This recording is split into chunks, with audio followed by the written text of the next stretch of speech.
कि ये जो माँ के पेट से बच्चे पागल पैदा होते हैं, ये बच्चे कौन है? जरा ध्यान से सुनना। ये 80% बच्चे, ऑक्सफोर्ड ये कहता है, पूरी दुनिया की तहकीक ये कहती है, ये बच्चे जो अपनी माँ के पेट से पागल होते हैं, ये वो बच्चे हैं जब ये माँ के पेट में थे तो इनके बाप ने इनको मारा। 80% बच्चे माँ ने अपने माँ को मारा और माँ के ऊपर असर हुआ तो बच्चे का दिमाग पागल हो गया। अब मुझे बताओ, ये कि बाप मार रहा है अपनी बीबी को मगर पेट के बच्चे पे असर हो रहा है, यानी माँ के बच्चे पे माँ की हरकत का, खाने का, पीने का असर होता है। ये मेडिकल साइंस आज कह रहा है। इस्लाम इसको पहले से कहता है कि मियां जो तुम करोगी वही तुम्हारे बच्चे पे असर होगा। माँ अगर सजदा करेगी बच्चा पेट में होगा तो उस सजदे का भी असर होगा। माँ अगर कुरान को पढ़ेगी और बच्चा पेट में होगा तो उस कुरान का भी असर होगा।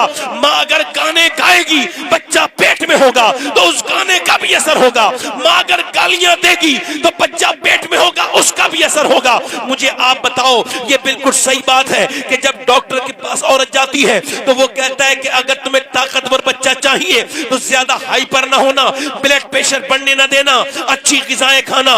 जैसे तुम्हें ज्यादा खाना है, ज्यादा तुम्हें जैसे खाना है आयरन के लिए तुमने ज्यादा बादाम खाने हैं और आयरन के लिए सेब खाना है, इसमें आयरन होता है। विटामिन सी के लिए नींबू और संतरा, और विटामिन डी के लिए तुमने अमरूद खाना है। अब मुझे जरा दिल पे हाथ रख के सारे लोग बताओ, अब मुसलमान हो तो बताओ कि जब अल्लाह का बनाया हुआ सेब, संतरा, अनार, अमरूद अगर माँ खाए तो बच्चे पे असर हो जाए, तो क्या माँ अल्लाह का कुरान पढ़ेगी तो बच्चे पे असर नहीं होगा? क्या माँ अल्लाह का कुरान पढ़ेगी तो बच्चे पे असर नहीं होगा? बताओ कि होगा कि नहीं होगा? बिल्कुल होगा, जरूर होगा। ये पानीपत करनाल में एक बच्चा पैदा हुआ, हजरत इमाम आजम अबू हनीफा की नस्ल से। वो बच्चा पैदा होने के बाद रोया, 1 दिन, 2 दिन, 3 दिन, 4 दिन, 1 हकीम, 2 हकीम, 3 हकीम। बाप उसका इधर उधर उसको दिखाता रहा, तबीयत उसकी मगर ठीक नहीं हुई, वो रोना बंद नहीं किया। 1 महीने के बाद हजरत फखरुद्दीन बहाउद्दीन ज़करिया मुल्तानी के दामाद गुजर के जा रहे थे। उन्होंने अपने मुरीदों से कहा, ये जो बच्चा रो रहा है ना, ये बच्चा अल्लाह का वली है, अल्लाह को याद करके रो रहा है। कहा कैसे? चलो दरवाजे पे पहुंचे, कहा कोई है? बाप निकल के आया, जी आपका बच्चा रो रहा है? जी मेरा ही बच्चा है। कहा आप ये बताइए, ये बच्चा आपको मुबारक हो, अल्लाह का वली पैदा हुआ है। कहा आपका दिमाग तो ठीक है सूफी जी, ये तो ना सोया है ना मुझे सोने दिया है, आप इसे अल्लाह का वली कह रहे हैं, मैं इसे हकीमों के पास लेके जा रहा हूं, ये चुप नहीं हुआ, आप उसे वली कह रहे हैं। कहा उसे बुरा ना कहो, मेरी गोद में ला के दो। गोद में ला के दिया। अब जैसे ही गोद में ला के दिया, एक कान में कुछ पढ़ा, दूसरे में कुछ पढ़ा, बच्चा खामोश हो गया। कहने लगे साहब क्या पढ़ के सुना दिया? मैं बड़ा परेशान हुआ, हकीमों में ले जाके, इसकी तबीयत ठीक नहीं हुई, ये अब मुस्कुरा भी रहा है, क्या पढ़ के सुना दिया? कहने लगे मैं बाद में बताऊंगा, पहले बताओ क्या तुम्हारा बच्चा, तुम्हारी इसकी माँ जो है बच्चे की, क्या वो कुरान की हाफिजा है? कहा जी है। तो कहा तो सुनो, जब बच्चा अपनी माँ के पेट में था ना तो उसकी माँ ने इतना कुरान पढ़ा, उठते बैठते चलते फिरते, सोने से पहले, जागने के बाद, खाते पीते, रोटी बनाते, चक्की चलाते, झाड़ू लगाते, इतना कुरान पढ़ा कि बच्चे को माँ के पेट के अंदर कुरान सुनने की आदत हो गई, इसकी रूह की ग़िज़ा कुरान की तिलावत हो गई। बच्चा जब पैदा हुआ, माँ चली गई गंदगी में, जचगी में, उसने कुरान पढ़ा नहीं, तुमने उसको सुनाई, तुमने उसको खिलाइयां दवाइयां।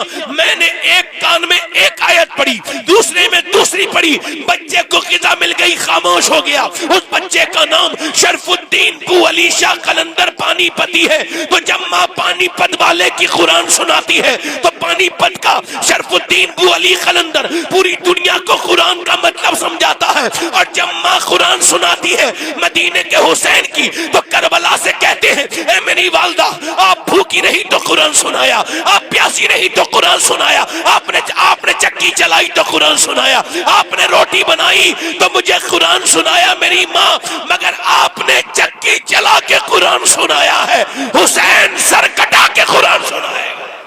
नारे तकबीर, नारे रिसाला, मशलके आला हजरत फैज़ाने इमाम हुसैन, बादशाह इमाम हुसैन, औलादे इमाम हुसैन। नारे तकबीर, नारे रिसाला। बदला न एक हर्फ, अलिफ लाम बच गया, अल्लाह और रसूल का पैगाम बच गया। दरबार में यजीद के ज़ैनब ने यह कहा, सर कट गया तो क्या हुआ, इस्लाम बच गया। माशाल्लाह माशाल्लाह, बहुत जब अच्छा। शादियां करोगे नाच गानों के साथ हैं, तुम्हारी शादियां, मुझे तो लगता ही नहीं मुसलमानों की शादियां मुसलमानों की तरह नहीं। देखो भैया मैं तो जाता हूं, और बोलूं खत्म कर दूं? दिल लग रहा आप लोगों को? नहीं लग रहा है? ठीक है।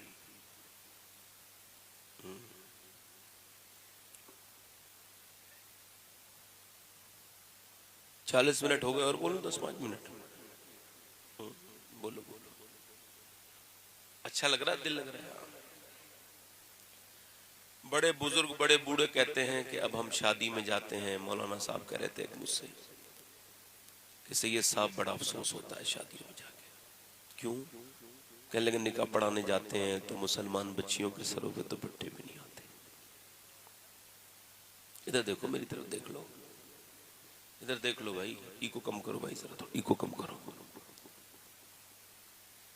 अगर आप बैठ के सुनोगे तो थोड़ी देर सुन लोगे। बैठ जाओ मेरे भाई।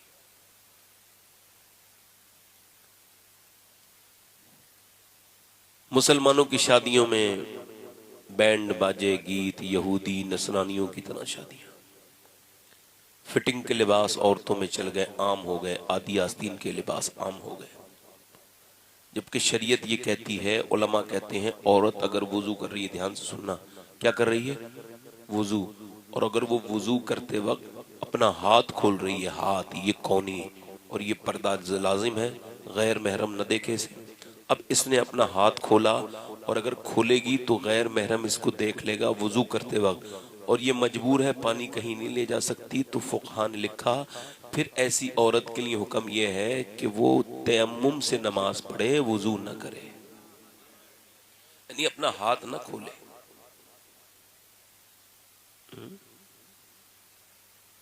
और ये फिटिंग का लिबास।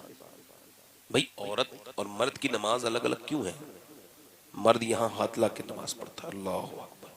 औरत के लिए हुक्म यह है कि बस यहाँ लाए और बांध लिया। क्यों? अल्लाह जानता है औरत के जिस्म की बनावट और है, मर्द के जिस्म की बनावट और है। अल्लाह नहीं चाहता कि औरत नमाज पढ़ते में भी बेपर्दा हो, इसलिए औरत का लिबास अलग, नमाज अलग है, मर्द की नमाज अलग है। अब चे जाए कि हुजूर ने फरमाया आखिरी जमाने की औरतें कपड़े पहनने के बावजूद बरहना होंगी। कपड़े नहीं होंगे उनके जिस्म पे, फिटिंग का लिबास, जिस्म नजर आ रहा होगा उनका, माज़अल्लाह। छोटी छोटी बच्चियां सरों पे दुपट्टे नहीं रखनी है, जीन्स पहनाती हैं छोटी छोटी बच्चियों को औरतें, छोटी छोटी बच्चियों को पहनाती हैं। अच्छा, जिस छोटी बच्ची ने 5-6-10 साल की उम्र तक पैंट पहनी, बड़े होकर पर्दा करेगी वो? अभी वो बिहार के मुख्यमंत्री नीतीश कुमार ने वो लड़की के सर से दुपट्टा जो हटाया, तो उसने बड़ा घटिया काम किया। उनको नहीं करना चाहिए था इस तरह से, बहुत खराब काम किया उन्होंने, इसकी मजम्मत करते हैं। मगर लोगों को बड़ी तकलीफ हुई, होनी भी चाहिए, मगर इस वक्त तो तकलीफ हुई। और जब उसने हटाया तो तुम्हें तकलीफ हो गई, और तुमने जो अपनी औरतों के सरों से हटवा दिए तो फिर तुम्हें उस वक्त तुम्हें शर्म नहीं आई? बन कितने अच्छे रहे हैं, फेसबुक पे लड़ेंगे, इंस्टाग्राम पे लड़ेंगे, घर में नहीं लड़ता। बीबी से नहीं कहता, अपनी बहन से नहीं कहता पर्दा कर ले, उसे सजा सजा के लेके जाता है शादी में।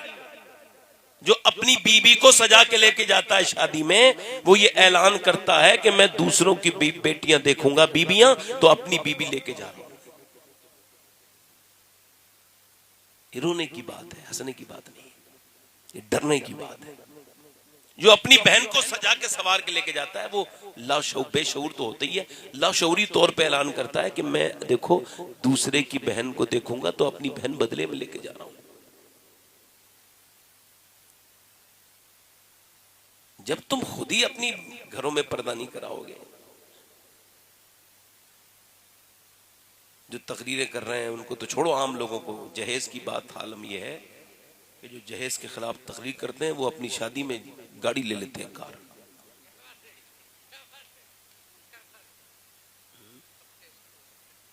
बताओ, माज़अल्लाह, मैं किसी को कह नहीं रहा हूं, अगर किसी ने ऐसा किया हो तो उसे जरूर कह रहा हूं।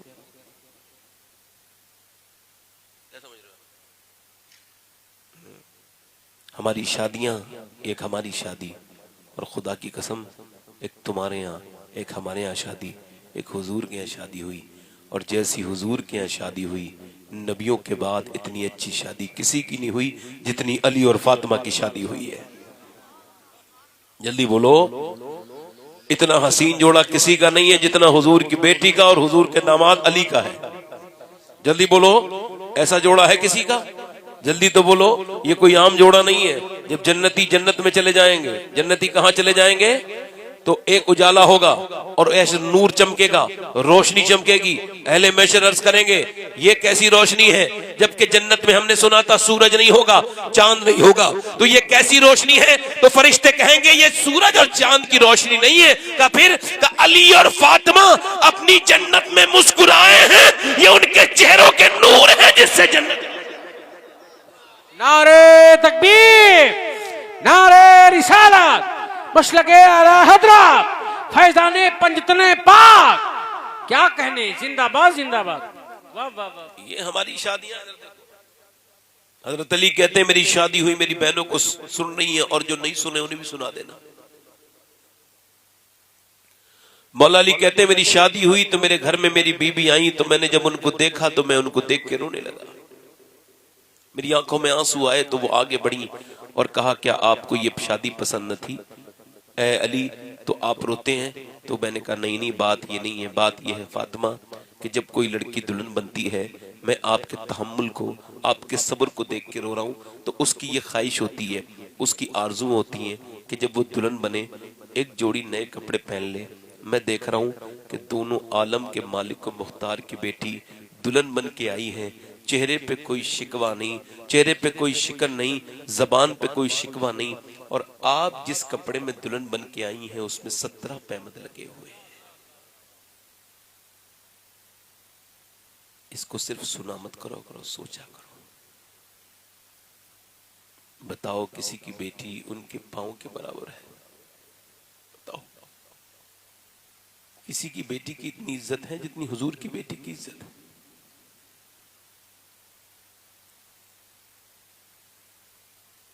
और कपड़े कितने पैमद लगे हुए हैं? हजरत अली कहते हैं मैंने कहा फातिमा बस मैं इसी वजह से परेशान हुआ। तो हजरत अली कहते हैं वो आगे बढ़ी, मेरा हाथ पकड़ा और कहा मेरे सरताज अपना दिल बिल्कुल भी थोड़ा ना करें। मेरे अब्बा ने मुझे बचपन से यही तालीम दी, और जब रुखसत फरमाया तो इरशाद फरमाया फातिमा बिल्कुल भी दिल थोड़ा ना करना मेरी बेटी, अल्लाह कपड़ों से राजी नहीं होता, अल्लाह तो सजदों से राजी होता है। आज तो तुम तो अपनी बेटियों से नहीं मिलते, तुमने तो अपनी बहनों के लिए दरवाजे बंद कर लिए, और लोगों ने अपनी बीवियों से डर के बहनों से बात करने बंद कर दिए।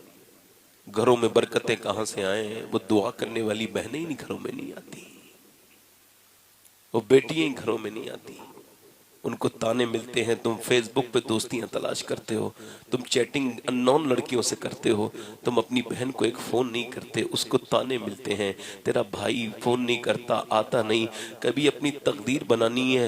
अब कभी जाया करो बहनों के घर, बहनों की दुआएं जितनी लगती हैं, माँ के बाद जो दुआएं लगती हैं वो बहनों की दुआएं लगती हैं। बहनें जब अपने भाई के लिए दुआ करती हैं तो सुभान अल्लाह, कभी आपको कोई दिक्कत आ जाए, परेशानी आ जाए, कारोबार न चल रहा हो, तो अपनी बहनों को बुला लेना और सारी बहनों को बिठाल के खाना खिला के फिर उनके कहना कि देखो तुम्हारा भाई बड़ा परेशान है, जरा दुआ तो कर दो। तुम अपनी बहनों को एक बार आजमा के देख लेना कि जब वो दुआ करेंगी अपने भाइयों के लिए तो अल्लाह तबारक व तआला उसी दिन तुम्हारे ऊपर बरकतें अता कर देगा। बहनों की दुआओं की वो तासीर है। कभी बहनों की दुआएं तो लेकर देखो तुम। अब देखो तो तुम अपनी बीवियों को कपड़े कितने भी दिला दो, वो तुम्हारा एहसान वैसान नहीं मानेंगी, कहेंगे तुमको निराले थोड़ी दिला रहे हो, और भी दिलाते हैं। मगर कभी अपनी बहन को एक जोड़ी ईद पे जोड़ा दे के देखना, चाहे पुरानी दे के आ जाना, चाहे कम पैसों का, मगर पहने की बाद में पूरे मोहल्ले में दिखाएगी ये मेरा भाई दे के गया है मुझे। ये मोहब्बत के रिश्ते हैं, ये तुमने दराज नहीं किए, तुमने अपने घरों के दरवाजे बंद कर लिए। मेरे भाइयों, मेरे दोस्तों, याद रखना ये सारी दवाइयों में शिफाएं नहीं है। आज बर्बादी हर तरफ शुरू हो गई है, हर तरफ बर्बादी, रिश्तों का कत्ल होना शुरू हो गया है।